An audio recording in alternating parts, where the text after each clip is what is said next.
16 വയസ്സായ പെൺകുട്ടിയെ കല്യാണം കഴിച്ച് ഗർഭിണിയാക്കി. ഇനി പോരെ, ഇനി വേണമെങ്കിൽ ഗർഭം മറ്റേ ഗോവിന്ദനും ശിവൻകുട്ടിക്കും റഹീമിനൊക്കെ ഈ പെൺകുട്ടിയുടെ ഗർഭം ആഘോഷിക്കുക കേട്ടോ. വേണമെങ്കിൽ ഡിവൈഎഫ്ഐക്കാർക്ക് വസീഫേ അവിടെ മറ്റേ കോൺഗ്രസ്സുകാര് വീടുണ്ടാക്കി കൊടുത്തില്ല എന്ന് പറഞ്ഞിട്ടാണല്ലോ പാടെ സമരം ചെയ്തുകൊണ്ടിരിക്കുന്നത്. ഇതാ ഈ പെൺകുട്ടിയുടെ വയറ് കാണിക്കൽ ചടങ്ങ്, അങ്ങനെ ഒരു ചടങ്ങുണ്ട് അത്ര ഗർഭിണികളുടെ ഒരു അവരെ എന്താ പറയാ, അവരെ ആഘോഷിക്കുന്ന ഒരു ചടങ്ങ്. അതൊക്കെ നടത്തേണ്ട സമയമായി. ഏതായാലും മൂത്ത സഖാക്കന്മാര് കല്യാണം നടത്തി കൊടുത്തല്ലോ ഈ ചെറിയ പെൺകുട്ടിക്ക്, 16-കാരി. അപ്പോൾ 16-കാരിയുടെ ഇനി പ്രസവം എടുക്കുന്ന പരിപാടിയൊക്കെ ഡിവൈഎഫ്ഐക്കാർ ഏറ്റെടുക്കണം എന്നുള്ളതാണ് എന്റെ ഒരു ഇത്.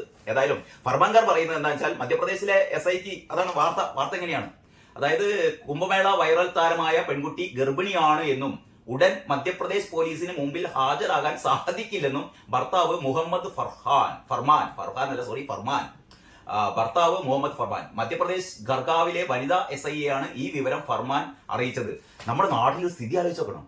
അതായത് പോക്സോ കേസ് എടുത്ത സംഭവം, 16-കാരിയായ പെൺകുട്ടിയെ അതിന്റെ ജനന സർട്ടിഫിക്കറ്റ് ഉൾപ്പെടെ ഗവൺമെന്റ് ഹോസ്പിറ്റലിൽ നിന്ന് കിട്ടിയ ജനന സർട്ടിഫിക്കറ്റ് 16 വയസ്സ്.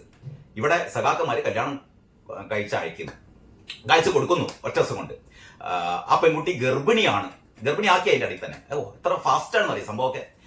പക്ഷെ ഈ പെൺകുട്ടിയെ എന്ത് ചെയ്യരുത്, ആ പെൺകുട്ടിയെ മൊഴിയെടുക്കാനൊന്നും പറ്റില്ല, കാരണം ഗർഭിണിയായതുകൊണ്ട് മൊഴിയെടുക്കാൻ പറ്റില്ല. ഈ അതായത് പ്രസവിച്ച് കുട്ടിന്റെ എന്താ പറയാ നൂലുകെട്ടും അതിന്റെ ബർത്ത്ഡേ ഒക്കെ കഴിഞ്ഞിട്ട് ഞാൻ വരാമെന്നാണ് ഫർമാൻ ഖാൻ പറയുന്നത്. അപ്പൊ ഇവിടെ ഫർമാൻ ഖാൻ എന്തും പറയാം, കാരണം ഫർമാൻ ഖാനെ സംരക്ഷിക്കാൻ എന്ന് പറഞ്ഞാൽ പോക്സോ കേസിൽ പ്രതിയായ ഫർമാൻ ഖാനെ സംരക്ഷിക്കാൻ ആ കല്യാണം നടത്തി കൊടുത്തിട്ട് വരെ പ്രതിയാവും കേട്ടോ ഗോവിന്ദനും റഹീമും ഈ ശിവൻകുട്ടി അണ്ണനൊക്കെ. അപ്പൊ അങ്ങനെ ശിവണ്ണനും റഹീമും നമ്മുടെ ഗോവിന്ദനും ഫർമാൻ ഖാനെയും ഈ പെൺകുട്ടിയെയും സംരക്ഷിച്ചുകൊണ്ടിരിക്കുന്നു എന്നുള്ളതാണ് ഏറ്റവും പ്രധാനം. പോലീസിൽ വരെ ഒരു വിവരം അറിയിക്കണം.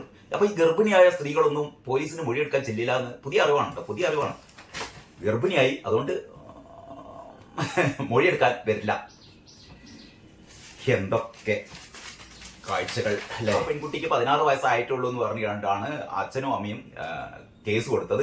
അവസാനം പട്ടികവർഗ കമ്മീഷൻ എത്തി അവർ തെളിവുകളൊക്കെ നോക്കി കഴിഞ്ഞപ്പോൾ അവിടുത്തെ എന്താ പറയാ ഈ മധ്യപ്രദേശിലെ ഗവൺമെന്റ് ഹോസ്പിറ്റലിലാണ് ഈ പെൺകുട്ടിയെ പ്രസവിച്ചത്. നോക്കുമ്പോൾ അത് 2009, എന്റെ ഓർമ്മ ശരിയാണെങ്കിൽ 2009 ഡിസംബർ മാസം 30-ാം തീയതിയാണ് ഈ പെൺകുട്ടിയെ പ്രസവിച്ചത്. എന്ന് പറഞ്ഞാൽ 16 വയസ്സും 3 മാസവും ആയിട്ടുള്ളൂ ഈ കല്യാണം നടത്തുമ്പോൾ. നമ്മുടെ പാർട്ടി സെക്രട്ടറി ഗോവിന്ദനും ശിവൻകുട്ടിയും AA റഹീമും ചേർന്നിട്ട് ഈ 16-കാരിയുടെ കല്യാണം നടത്തി കൊടുത്തു. കാരണം കേരളത്തിലേക്ക് വന്നു കഴിഞ്ഞാൽ 16 വയസ്സായ പെൺകുട്ടികളെ കല്യാണം നടത്തി കൊടുക്കാം. ശിവൻകുട്ടി പറയുന്നു 10ാം ക്ലാസ് പാസ്സായ പെൺകുട്ടികളൊക്കെ വരൂ, ഇങ്ങനെ ക്യൂ നിൽക്കൂ. 10ാം ക്ലാസ് +2 ഗോവിന്ദൻകുട്ടി നമ്മുടെ ശിവൻകുട്ടി മാമൻ ശിവണ്ണൻ ഈ പെൺകുട്ടികൾക്കൊക്കെ കല്യാണം നടത്തി കൊടുക്കും. നിങ്ങൾ കൊണ്ടുവരുന്നത് ഒരു മുസ്ലിം യുവാവിനെയാണെങ്കിൽ പെട്ടെന്ന് കല്യാണം നടത്തി കൊടുക്കും. അത് നമ്മളെ ശ്രീനാരായണ ഗുരു പ്രതിഷ്ഠ നടത്തിയ ആ നൈനാർ ക്ഷേത്രം തിരുവനന്തപുരത്തെ അവിടുത്തെ ക്ഷേത്രത്തിലെ അധികൃതര് അതും നടത്തി കൊടുക്കും. എന്ന് പറഞ്ഞാൽ മുസ്ലിം ചെറുപ്പക്കാരനും ഹിന്ദു യുവതിയും തമ്മിലുള്ള വിവാഹം ഈ സ്പെഷ്യൽ മാരേജ് ആക്ട് ഒന്നും വേണ്ടതാണ് ഇവർ പറയുന്നത്. ഏതായാലും ഇതിൽ ഏറ്റവും വലിയ രസം എന്താന്ന് പറഞ്ഞാല് ഈ ഏറ്റവും അതിഗുരുതരമായ തെറ്റ പോക്സോ കേസ് എടുത്തു കഴിഞ്ഞു. ഈ പറയുന്ന ഫർമാൻ ഖാൻ എന്ന് പറയുന്ന ഈ പെൺകുട്ടിയുടെ ഇരട്ടി വയസ്സിലേറെ പ്രായമുള്ള ആ മുസ്ലിം യുവാവിനെതിരെ കേസെടുത്തു. അപ്പോഴാണ് നമ്മുടെ ഹൈക്കോടതി അനുകമ്പാപൂർണമായിട്ടാണ് ഇതിനൊക്കെ സമീപിക്കുന്നത്. മെയ് 20-ാം തീയതി വരെ ഈ ഫർമാൻ ഖാനെ അറസ്റ്റ് ചെയ്തെന്ന് പറഞ്ഞിട്ടുണ്ട്. അപ്പോഴാണ് മധ്യപ്രദേശ് പോലീസ് ഇവിടെ മൊഴിയെടുക്കാൻ വേണ്ടി വന്നിട്ട് പോലും ഇവിടുത്തെ ഇസ്ലാമിക ജിഹാദികളും CPM-കാരും ജിഹാദികളും സഖാക്കളും ചേർന്നിട്ടാണ് ഈ കല്യാണം നടത്തി കൊടുത്തത്. ഇവര് ഈ പെൺകുട്ടിയെയും ഫർമാൻ ഖാനെയും ഒളിവിൽ താമസിപ്പിച്ചിരിക്കുകയാണ്.